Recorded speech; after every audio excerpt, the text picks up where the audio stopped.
UHD quality video streaming, internet like a boss. SLT Mobitel Fiber.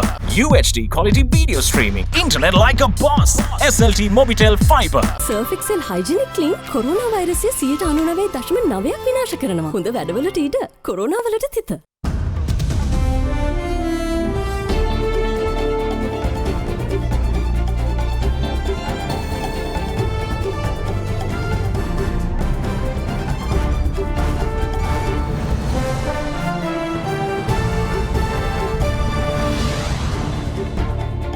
Tonight, no more darkness. The Ceylon Electricity Board promises no more power cuts. No Indian military. Energy Minister responds to critics of the Trincomalee oil tank farm deal. Not what we said. The central bank claims that rules on repatriation and conversion of export proceeds are misinterpreted. Need notice, Sri Lanka cricket makes rule changes for retired and those intending to retire. All that and much more coming up on First at 9. This Saturday, the 8th of January 2022. නැවුම් කුළුබඩු 12ක එකතුවකින් no biryani mix. Restaurant රසට බිරියානියක් දැන් ගෙදරදීම. From AdaDerana, this is AdaDerana First at 9. Live from Studio 24 in Colombo. Good evening. Welcome to First at 9. I'm Thamke Kanai. Now, the Ceylon Petroleum Corporation today denied allegations levelled by the Ceylon Electricity Board that the recent power failures down to the CPC's refusal to supply the required furnace oil for power generation. The Ceylon Electricity Board, however, said that there won't be any more power cuts today as the CPC agreed to supply the required furnace oil. Yesterday, the electricity supply in areas of the island was suspended for a short period of time between 5:30 pm and 9:30 pm. The Ceylon Electricity Board said that a breakdown of a generator at the Kalanithisa power plant, as well as 2 generators at the power plant in Kukuleganga, led to the power cuts. Further, they also outlined the refusal to supply furnace oil by the Ceylon Petroleum Corporation as a contributing factor. However, the Ceylon Petroleum Corporation today rejected those allegations. අපි පසුගිය සැප්තැම්බර් මාසයේ සිට විදුලි බල මණ්ඩලයට දැනුම් දුන්නා ඔවුන්ට අවශ්‍ය දැවිතෙල් අපි ආනයනය කරන දැවිතෙල් අපි අවස්ථාවන්ටත් ලබා දුන්නේ විදුලි බල මණ්ඩලයට අලාභයක් ලැබෙමින් විශේෂයෙන්ම පසුගිය වසරේ සැප්තැම්බර් ඔක්තෝබර් මාසයේ වරකොට අපි ආනයනය කරේ දැවිතෙල් ලීටරයක් රුපියල් 125ත් 135ත් අතර මුදලකට. නමුත් අපි 2020 වසරේ එකඟ වුණා මිලකට රුපියල් 70ක ලබා දෙන්න. ආනයනය කරන ලද දැවිතෙල් ලබා දුන්නේත් ඒ එකඟ වූ මුදලට. කොහොම වුණත් මේ පසුගිය සැප්තැම්බර් මාසයේදී අපි විදුලි බල මණ්ඩලය දැනුවත් කරා විදුලි බල අමාත්‍යාංශය දැනුවත් කරා ඔවුන්ට අවශ්‍ය දැවිතෙල් ආනයනය කිරීමට අවශ්‍ය නම් ඒ සඳහා අවශ්‍ය විදේශ විනිමය නැත්නම් ඩොලර් අපිට සොයා දෙන්න කියලා. අත් වශයෙන් මේ සාකච්ඡාවලදී විශේෂයෙන් විදුලි බල මණ්ඩලයත් අමාත්‍යාංශයගේ අදහස උනේ ජනවාරි මාසයේ අවසන් වන තෙක් ඔවුන්ට දැවිතෙල් ආනයනය කිරීමක් අවශ්‍ය නොවන බව. පසුගිය දිනවල බලශක්ති අමාත්‍යාංශයත් මැදිහත් වෙලා ඇමතුමත් මැදිහත් වෙලා කරපු සාකච්ඡාවකින් පසුව තමයි විදුලි බල මණ්ඩලයට පෙබරවාරි මාසයේ මුල සිට දැවිතෙල් අවශ්‍යයි කියලා ඔවුන් දැනුවත් කරේ. ඔවුන් එකඟ වෙලා තියෙනවා අවශ්‍ය විදේශ විනිමය ඩොලර් අපිට ලබා දෙන්න. අපි හිතනවා ඒ අනුව අපිට පෙබරවාරි මාසයේ සිට උන්ට ආනයනය කරලමට අපිට කරන්න දෙන්න පුළුවන් කියලා. The CPC chairman then gave an insight into the business relationship with the CB. විදුලි බල මණ්ඩලය මේ අවස්ථාව වෙනකොටත් රුපියල් බිලියන 91ක් විදුලි බල මණ්ඩලයේ කනිදෙල් සංස්ථාවට ණයයි. ඒ විතරක් නෙවෙයි 2020 වසරේ ලෝක වෙළඳ පොලේ මිල අඩු වුණාම ඒ මිල අඩු වුණාට පස්සේ මුදල් අමාත්‍යාංශයේ මැදිහත් වෙලා අය කරපු බදු මුදල් වලින් බිලියන 50ක් විදුලි බල මණ්ඩලයට ආපසු ලබා දුන්නා. ඒ ලාභයෙන් ඒ අනුව තමයි උන්ගේ බිලියන 50ක් අඩු වුණේ. නැත්තම් තවත් 50ක් වුන් මේ දක්වාම ණයයි. ඒක නිසා විදුලි බල මණ්ඩලයට ඇතිතරම් සහන මේ රජයෙන් ලබා දීලා තියෙනවා. In the meantime, the Ceylon Electricity Board said that there will be no power cuts today, with the Ceylon Petroleum Corporation agreeing to import their furnace oil requirement. නියම ක්වලිටියට හැදෙන අලුත් ටියාරා රස පදමට අලුත් වෙලා. If the Trincomalee oil tank farm was under the control of Sri Lanka, why did the previous government build new tanks instead of refurbishing those in Trincomalee? Now, that was the Energy Minister's response to the opposition claims to the contrary, as he yet again addressed the speculation surrounding the Trincomalee oil tank farm refurbishment agreement inked with India. On Thursday, Sri Lanka signed a new agreement with India to develop the oil tank farm in Trincomalee. As per the agreement, 14 tanks that were previously refurbished and used by the Lanka Indian company when the entire 99-tank facility was leased out in 2003 to India for 35 years were extended for 50 more years. Meanwhile, 24 tanks were also leased out to the Ceylon Petroleum Corporation for 50 years. The remaining 61 tanks will be developed by Sri Lanka and India through a joint venture, which is Trincomalee Petroleum Terminal Private Limited. A controlling stake of 51% of the company will be with the CPC, while LIOC will have the remaining 49%. But there have been various speculations about the latest attempts to develop the Trincomalee oil tank farm, with some even alleging that the relevant agreements enable the Indian military to enter the facility.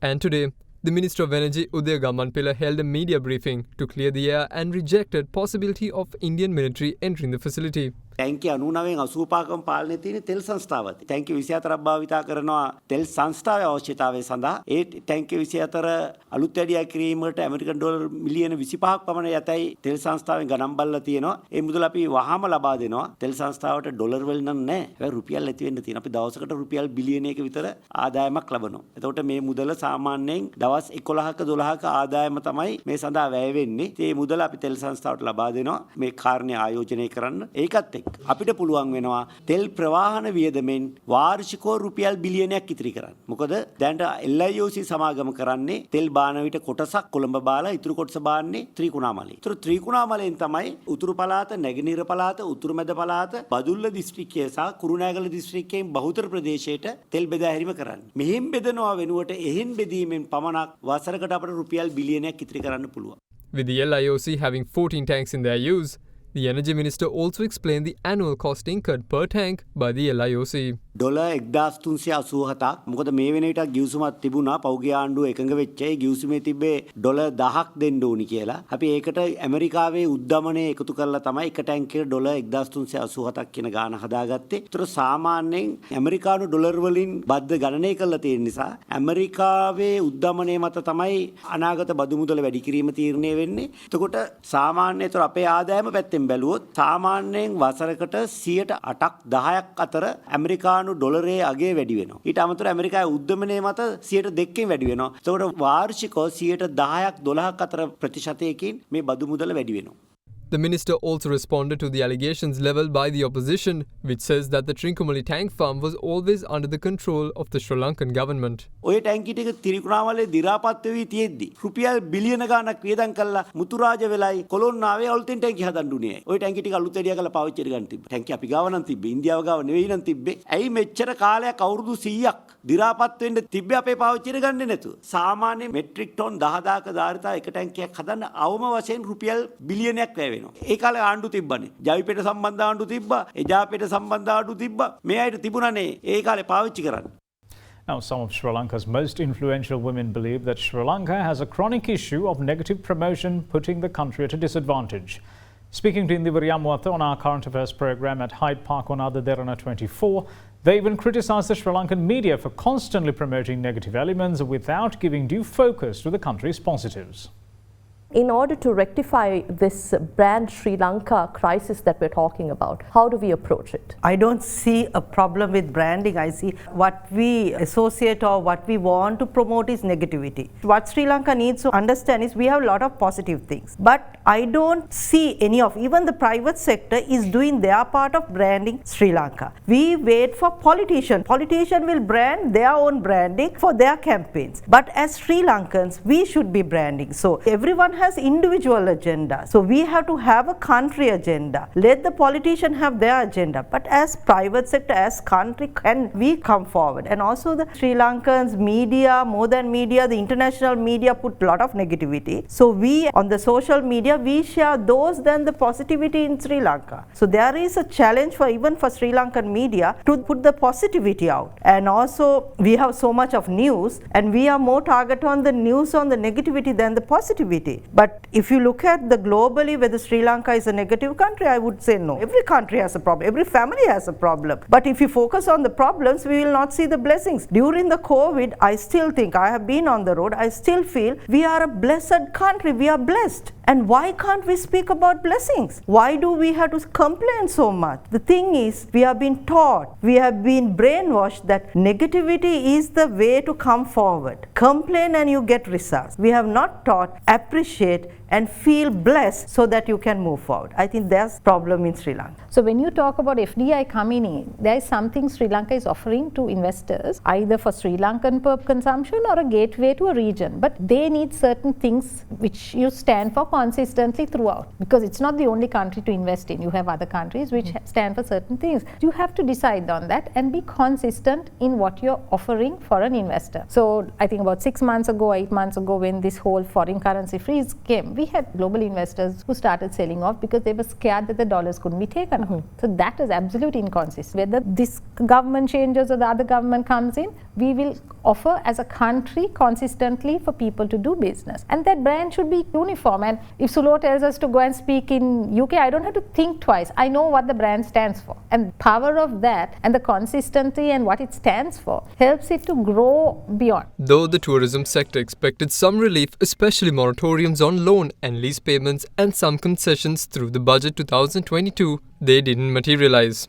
In addition, Finance Minister Basil Rajapaksa was of the view that the tourism sector shouldn't, however, expect concessions from the government coffers only in times of need, while enjoying the profits within the sector in the good times.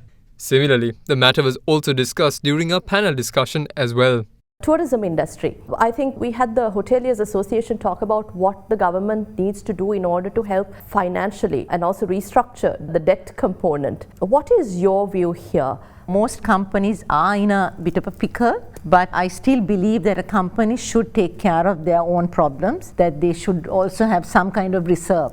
But unfortunately, this has happened, and most companies do not have a proper plan, and they are in debt. There is foreign currency debt, and it's quite a complicated situation. But when you take it from the bank's point of view, banks also have depositors' money. It's not their money, it's customers' money, shareholders' money. So they can't just say, okay, I'm going to write off your loan, I'll give you a reduction. They can't. They also have another responsibility. What the Hoteliers Association is asking, what the slight of people are asking, is to extend these concessions. Personally, I think it's a tough one because government, as you say, is also in a financial crisis. Banks are having a lot of NPAs and they can't be asked to support in such a way. So if the banks are supporting, then the government will have to give them some relief, either a tax write-off or some kind of a thing. It's a very complicated problem, but tourism, because it is helping so many people down, over 3 million people, we have such a beautiful country. We are blessed in so many ways, and that is one thing we can easily showcase to the world and get people to come. They may sometimes want to come back and invest. So tourism has to be supported, and it was a private sector driven industry. So some kind of means will have to be made, either go to an international funding agency and get some assistance, but the industry also should not expect handouts all the time.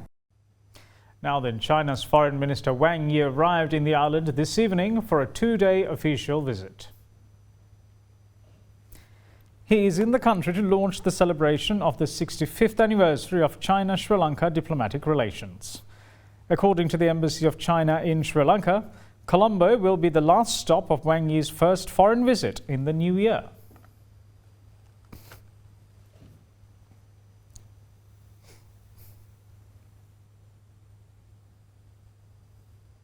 Moving on with other local stories, Sri Lankan health authorities say that a targeted vaccination program for expectant mothers have ensured that there have been no new COVID-related deaths among them.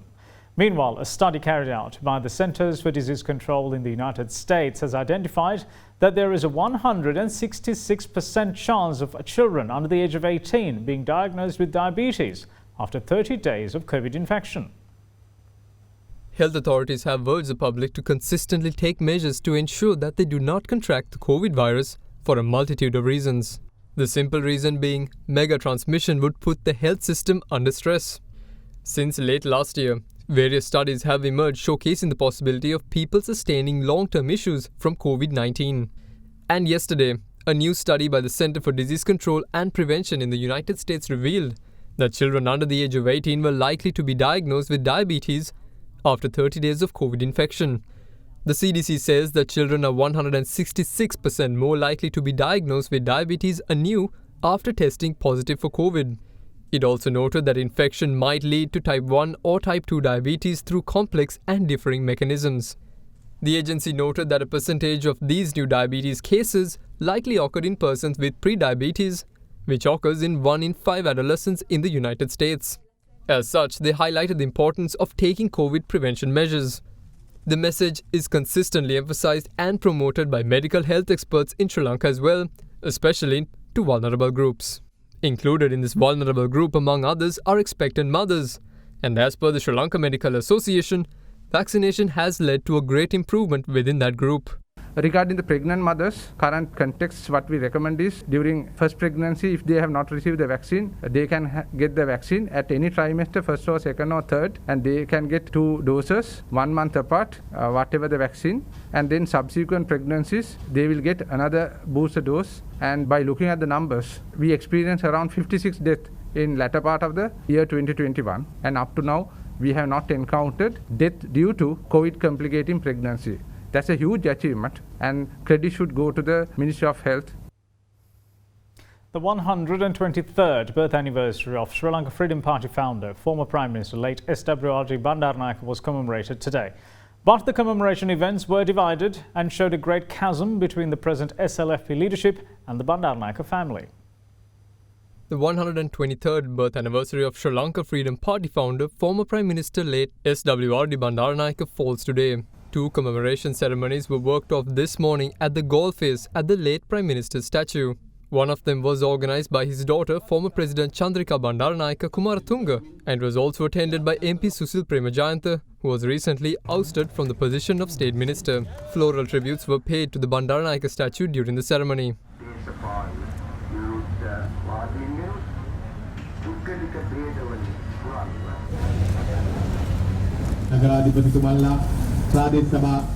Other politicians too paid their respects.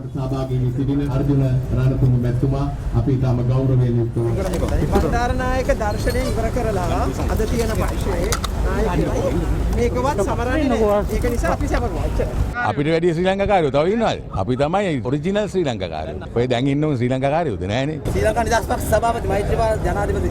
මට නමට එයා තමයි. නමුත් සභාපති එයා නෙවෙයි. මේක අයිති Bandaranaike පවුලට. Despite late Prime Minister SWRD Bandaranaike being the founder of the SLFP, the friction between the family and the party's present-day hierarchy are laid bare. The organisers of the party, Chairman former President Maitripala Sirisena, had to redecorate the location after the decorations were taken down by the Bandaranaike faction, following the closure of the ceremony organised by them. Afterwards, the commemoration ceremony organised by the SLFP got underway.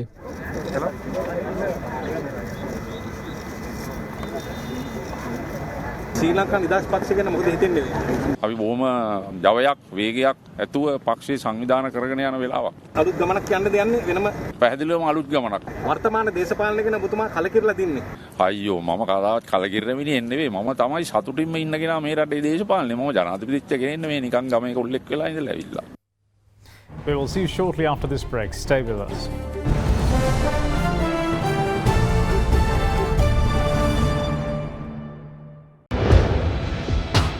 Big 3.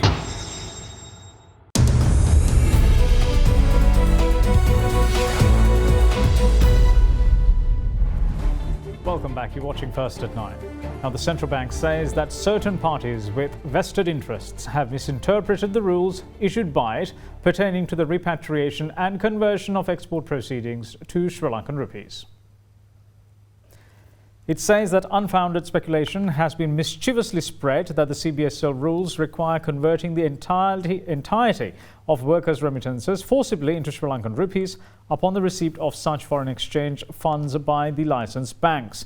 The central bank says that rules on conversion of export proceeds do not apply to workers' remittances, and migrant workers who channel their earnings through licensed banks and other formal channels may hold such funds in foreign exchange at any commercial bank. The CBSL knows that it is not mandatory for Sri Lankans working abroad to convert their remittances into rupees. Those who wish to convert those earnings into rupees, however, would be eligible to do so, while those who do so under the incentive scheme on inward workers' remittances announced by the CBSL would receive an additional incentive of 10 rupees per US dollar until the 31st of January 2022.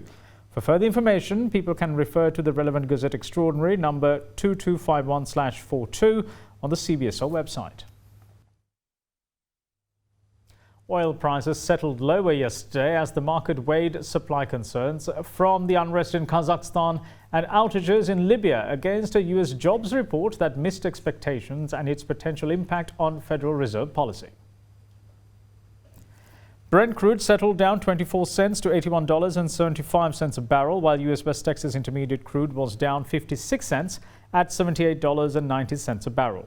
Brent gained 5.2%, while the WTI gained 5% in the first week of the year, with prices at their highest since late November, spurred on by the supply concerns.